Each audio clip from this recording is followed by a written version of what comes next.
안녕하세요. 파산관제인 홍영필 변호사입니다. 이번 시간에는 코로나 2년 동안의 민형사 실무와 파산 실무를 한번 비교해보는 시간을 갖도록 하겠습니다. 참고 삼아 알아주시기 바랍니다. 그동안 이제 민형사는 코로나 때문에 이제 확진자의 증가로 법정에 못 오게 했죠. 그래서 소송이 엄청 느려졌습니다. 3년 지난 사건도 흔하게 있습니다. 그 다음에 이제 경찰의 고소사건 처리가 상당히 느려졌습니다. 이거는 이제 코로나의 여파도 있지만, 검경 수사권 조정이 있었죠. 그래서 이제 경찰에서 불송치 의견을 제기하면 검사들은 거기다 이제 이의 제기를 할 수 있느냐, 그죠? 그 다음에 이제 보완 수사 송치했을 때, 송치 의견을 했을 때, 그러면서 이제 서로 사건이 핑퐁되면서 상당히 늦어졌습니다. 제가 하는 사건 중에서도 사법경찰관이 이송을 애원하면서 하소연하는 사건도 발생했습니다. 등기부도 제대로 못 보는데 사건이 제대로 조사할 리가 없죠. 선배경찰관에게 도제식으로 차분히 배워야 되는데 선배들도 일이 갑자기 늘어나 시스템이 마비된 것 같습니다. 보면 들리는 말에 의하면 사건이 몇 배 증가했다 그랬죠. 수사부서는 기피 부서가 되는 거죠. 이게 뭔가 시스템을 조절할 때 그런 문제점도 이제 인식하고 조정을 했어야 되는데 지금은 일단은 검찰의 힘을 빼기 위한 일단은 급하게 주목적이었기 때문에 검수완박법 거기서 한 수 더 나가서 이번에 이제 검찰 수사권을 완전 박탈했죠. 경제범죄하고 부패범죄인가요? 두 개만 빼고 모르겠습니다. 앞으로 또 어떤 일선에서 혼란이 있으면서 상당히 혼란이 있을 겁니다. 이제 피해보는 범죄 피해자가 많죠. 피해자들 아니면 피해를 당했다고 생각하는 사람들이 권리구제가 예전처럼 물론 예전 시스템이 다 좋았던 건 아니지만 그래도 이제 그때를 비교해서 더 훨씬 시스템이 망가졌다라고 느끼는 사람들이 많아질 수밖에 없을 겁니다. 일단 일선에서 피의자와 피해자를 가장 먼저 접촉을 하면서 그들의 얘기를 반영하는 직업이 뭐죠? 변호사죠. 그쵸? 변호사가 잘했냐 못했냐 이걸 떠나서 일단은 변호사입니다.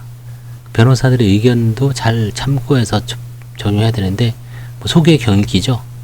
검찰을 그냥 조지는 데만 관심이 있어서 변협이라든가 변호사 혹은 법학 교수, 형사 실무가들 의견을 완전히 무시했죠. 그래서 좀 앞으로 이제 우리 사회가 감당해야 될 문제죠. 어차피 180석을 준 것도 일반 국민들의 뜻이고 내년 이번 지방선거 내년에 어떻게 될지 모르지만 또 거기에 대한 어떤 반작용으로서 또 그게 이제 아마 정치적인 결과로 나타날 겁니다. 아무튼 일선 실무에서는 상당히 혼란스러운 상황입니다. 근데 코로나 2년 동안의 파산 실무는 아주 획기적으로 변했습니다. 오히려 서류를 서울에 국한된 얘기입니다만 29종에서 14종으로 대폭 간소화했죠. 본인 위주의 배부자를 빼고 배우자, 부모, 자녀들은 가급적 아주 예외적인 경우에만 원하는 걸로 하고 본인 위주의 서류 14종으로 아주 간소화했습니다. 그 다음에 코로나 확산으로 인해서 비대면 조사를 원칙으로 했습니다. 그리고 비대면 선고에는 옛날에는 법정에서 150명, 200명씩 불러서 각 관제인별로 쪼개놓고 또 설명을 하고 교육을 시켰는데 이제는 선고를 비대면 선고를 하고 그냥 관제인이 문자나 이메일로 알려주고 언제까지 이런 서류를 제출하고 그 다음에 중요하지 않는 채무자는 전화로 비대면 조사를 하고 중요한 아니면 좀 사건이 까다롭거나 진술을 직접 들어야 될 거 보여주면서 이런 사건은 전부 직접 불러서 예외적으로 그런 시스템으로 운영을 했기 때문에 비대면 조사를 활성화해서 결국은 오히려 빨리 끝냈죠. 아주 소수의 경매, 임의경매나 강제경매 사건만 좀 딜레이 됐지, 경매 사건은 상당히 딜레이 됐습니다. 이제 저는 최근에 이제 좀 끝나고 있어요. 경매 사건. 1년 이상 딜레이 됐습니다. 원래는 옛날 같으면 이건 작년에 다 끝나서 배당이 되고 채무자가 면책받아야 되는데 지금 끝나고 있습니다. 1년 반, 1년 이상 걸렸어요. 옛날엔 6개월에서 8개월이 끝났는데 지금 무조건 1년 이상 걸린 것 같아요.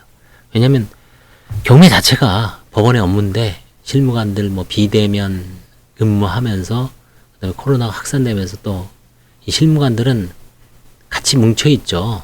재판부별로, 사건 과별로 1경매, 2경매, 3경매 막 따닥따닥 붙어있죠. 그래서 거기서 누구 하나 확진되면 또 올 수업이 되기 때문에 비대면 근무, 재택근무도 활성화해서 뭐 이게 잘 안 돌아갔습니다. 어쩔 수가 없었죠. 근데 지금은 이제 뭐 다시 이제 예전처럼 돌아가더라도 한 1년에서 1년 반 정도는 공백이 있었습니다. 근데 그런 사건은 많지가 않아요. 한 3%, 2, 3%.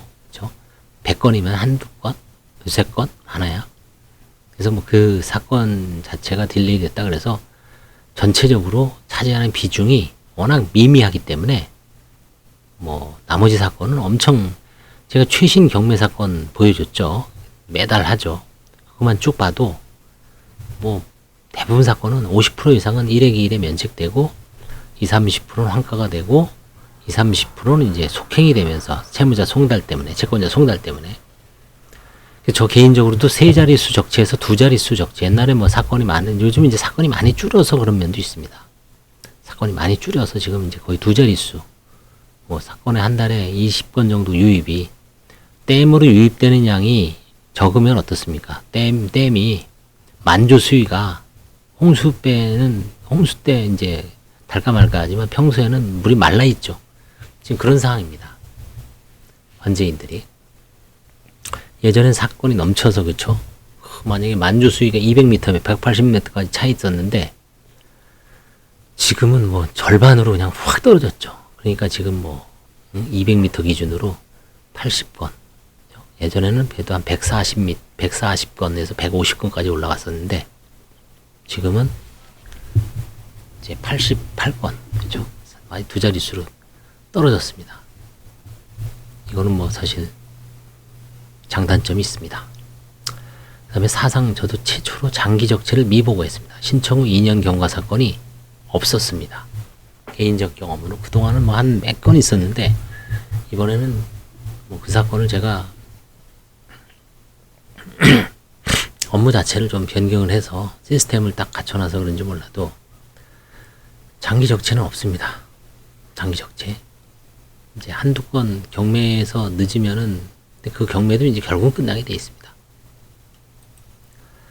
그래서 개인 파산 사건은 엄청난 속도전이죠. 서울의 일부 파산 단독 재판장은 신청부터 선고시까지 한 달을 목표로 한답니다. 그 다음에 선고시부터 면책까지는 2달을 목표로, 그럼 3달 만에 그냥 끝낼 수 있는 겁니다. 엄청난 속도전이죠. 그쵸? 진짜 전차가, 독일 전차가 불란서, 그쵸? 마지노선을 우회해서 돌파할 때처럼 그냥 신속하게 하루에 뭐 수십 킬로 가죠. 그렇처럼 개인 파산 사건이 지금 엄청난 속도전입니다. 3개월 내 끝내자. 뭐 1년 이상 걸리고 뭐 원성 높고, 그쵸? 쥐뿔도 없으면서, 그쵸? 이것저것 뭐. 물론 그런 사건은 그렇게 해야 돼요. 근데 그럴 이유가 없는 사건을 말하는 겁니다. 늘 얘기하지만 채권자가 이의가 없고 채권자 송달이 다 완벽하게 됐는데 채권자 이의가 없고 완전히 조사를 쫙 했는데 환가할 만한 게 없어요. 자, 그럼 이런 사건은 서울이 됐든 대구가 됐든 의정부가 됐든 수원이 됐든 전국 어디서든 이런 사건은 3달 내에 끝내줘야 돼요. 이걸 3달 내에 못 끝내는 거는 제가 보기에는 시스템에 문제가 있는 겁니다. 그 사법 시스템에, 그 해당 지역의 파산 시스템이 망가져 있는 거예요. 왜? 서울은 지금 10년, 15년의 노력으로 이렇게 시스템을 완성을 했어요. 근데 다른 데서도 이제 배워서 했는데 더 좁히지 못하는 거는 뭔가 의지가 부족한 거죠. 시스템이 잘못되어 있는 거죠. 아니면 그 정도의 어떤 중요성이 없다라고 보는 거죠. 파산이 면책해 주는 건데, 그쵸? 좀 늦게 해주면 어디 덧나냐? 빨리 해준다 그래서 뭐, 그쵸? 기분만 좋지 실제 도움이 되는 게 있냐? 아니죠. 많이 도움이 되죠. 그렇죠? 빨리 어떤 채무에서 해방돼서 일단 기운을 차릴 수 있고 정신적, 경제적, 육체적으로 그렇죠? 얼마나 뭐 채무 주심에서 해방되고 심리적인 요인도 크죠. 마음적인 거, 마음의 평화. 이 사람이 뭔가 마음이 불안하면 아무것도 못하죠. 그렇죠? 늘 막 그냥 병자처럼 그렇죠? 그때 생각이 나고 끊임없이 거기에 매몰돼 있고 그렇죠? 다른 일에 집중을 못하죠. 홀가분해져야죠. 마음의 병이죠. 근심. 뭐 괜찮다고 위로를 해도 늘 그렇습니다. 채무자들은. 그래서 개인 파산 사건은 상당히 빨리 해주는 게 뭐 법인도 마찬가지지만 개인은 면책과 관련되기 때문에 그래서 이제 결론은 코로나 이후 민형사 실무는 원래도 뭐 민형사가 그렇게 빠르진 않았지만 이제는 우리나라 수사권 조정과 더불어 또 범수 완박돼 갖고 형사는 완전히 그냥 진짜 사건 연루되면 엄청난 손해입니다. 그렇죠? 사건은 가급적 진짜 피해도 당하지 말고 가해도 하지 말고 조용히 사는 게 나중에 결국은 내가 피해를 당하든 뭐 피해야 내가 원해서 당하는 건 아니죠.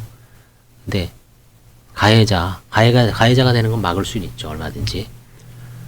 그렇죠? 가해자가 되든 피해자가 되든 한번 변호사 선임해서 한번 같이 헤쳐나가면 사법 시스템에 한번 분통을 터뜨릴 수도 있어요. 검수완박이나 뭐 수사권 조정에 대해서 장단점도 있지만 상당히 불편하게 해놨습니다. 이게 시스템을 좀 다시 또 이제 조정을 하겠죠. 나중에 민사는 이제 어떤 코로나 영향 때문에 조금 늦어졌고요. 가사도 그렇고 파산은 오히려 훨씬 빨라졌다. 그래서 이제 바이오로 3개월 만에 파산 면책을 해주는 재판부가 등장할 수도 있다. 서울에. 그런 얘기를 좀 말씀드리고 싶습니다. 감사합니다.